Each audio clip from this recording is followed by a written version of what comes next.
ito, ipakita ko na sa inyo ng personal yung sinasabi ko na pamaraan ko na mabilis gumaling ang aking alaga pag magka-oxypon sa loob sa ginagamit ko na paraan na yung i-spray ko sa bunganga lang gamot pagka-proseduro nga makainom siya gagaling agad.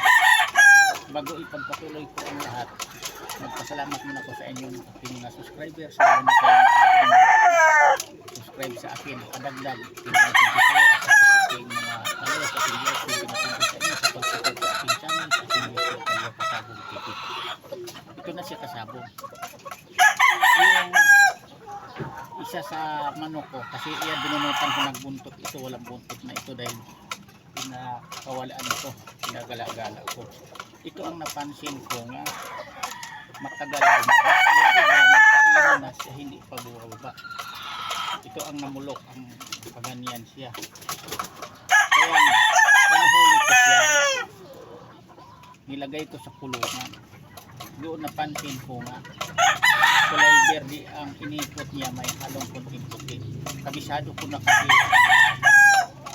hindi lang ito ang pinagdaanan ko mula noon pas pag-alaga ko ng manok. Kasi noon hindi ko pa alam kung anong sakit na ang sikot na sa loob. Ang dami kong manok na sasayang, namatay talaga.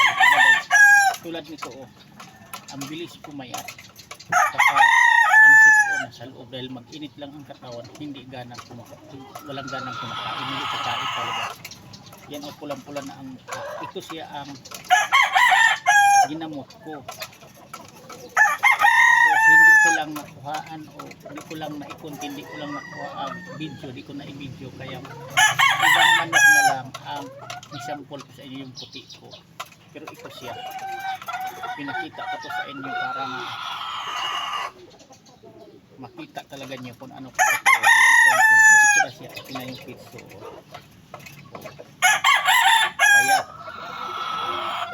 payat yun, pero namula-pula na ang palong niya mukha, makarecover na ito.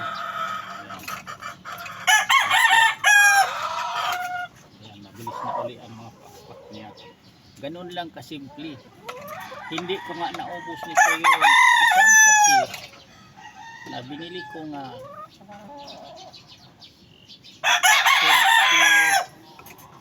32 bucks, 33 malito.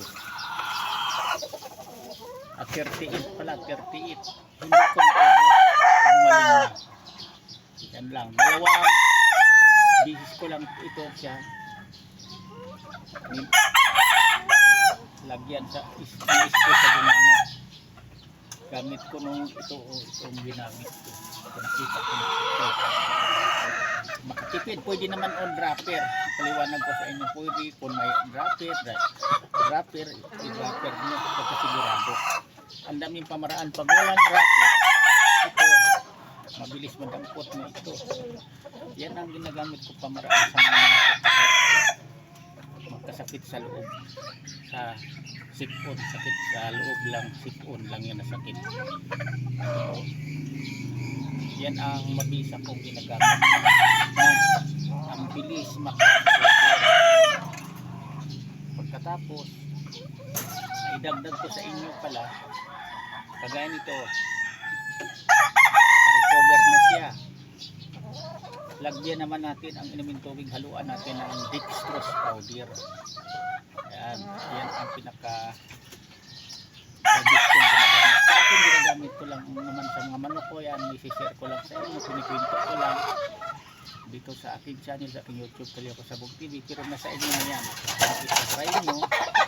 Sabi ko sa inyo, wala namang mawala sa inyo kung i-try nyo, kasi ako sinasabi ko sa inyo, ipakita ko sa inyo ng actual sa aking mga manok, kahit nung puti walang sakit, kung paano ko ginagamit ang pamaraan. Kasi sinabi ko sa inyo dito sa pag-alaga kong manok, ako rin bukod na kapag seminar ako sa proseso sa pag-alaga ng manok, gumagawa din ako ng sarili kong diskarte. Gaya nito, diskarte ko na ito na magagamit agad, kung walang dropper, wala kayong bibing maliliit, di wala kayong dropper, ito pwede. Yan ang pamaraan kong ginagamit na sarili kong pamaraan. Anong gagamitin din, pwede nga ibuhos kasi natin dito, halimbawa malapad, masasayang hindi papasok, pero kung ito ganyan lang, diba, papasok siya, pindutin mo lang ito. Pakita ko lang itong sample prueba sa inyo sa umaga na ito, na ito na siya, na hindi ko lang may pakita na siya inainom ko gamot, kaya naisip ko ikapuntin ko para bahagi ko sa aking kapwa mahilig mag-alagang manok ng mga baguhan pa lang, kung paano ko siya ginagamit na sa galing.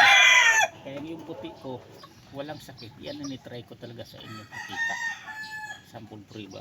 Hindi lang ito ang nakaranas nito, kasi yung may tukong ko dito dumalaga na nga, nagpalahi na siya, nagpakasta na, sinamahan ko na ng lalaki, nagkaroon din, pero 2 araw lang gumaling agad, kasi magsimula pa lang napansin ko agad. Ito kasi siya, hindi ko napansin ilang araw na dahil nakagala ito. Sa gabi doon dumadapo sa unahan sa puno, at yan binunutan ko nga buntot ito bago pa pinakawal. Parang sabay-sabay tumubo sana. Ito na siya, pero okay, naka-recover lang. Yan lang, sana ang meron ito ng mga baguhan pa lang sa aking mga content. Subaybayan nyo na ng palagi ang i-upload kong videos. Pag di pala ako nakapag-upload ng umaga dahil busy ako, halimbawa wala akong signal, wala akong bahay, walang wifi, kasi sa bahay lang naman ang may internet, hindi man ako nagpalog sa aking cellphone para pang internet. Minsan lang naman ako kung hindi mga importanteng lakad, saka lang po nagpalog ng pang internet. Hindi ko may upload yan, saka na kung pag uwi ko, kung gabi ko nakarating sa bahay, gabi din may upload ko yun. Pero ang aking mga content ginagawa ko yan karamihan sa umaga bago ko magpakain manok. Ang pag-upload lang ang madili ko, kung hindi ko makapag-upload ng araw sa gabi, mayroon ako may upload yan. Pero minsan din kung busy ako, hindi ako makapag-upload, pero bihira lang yun.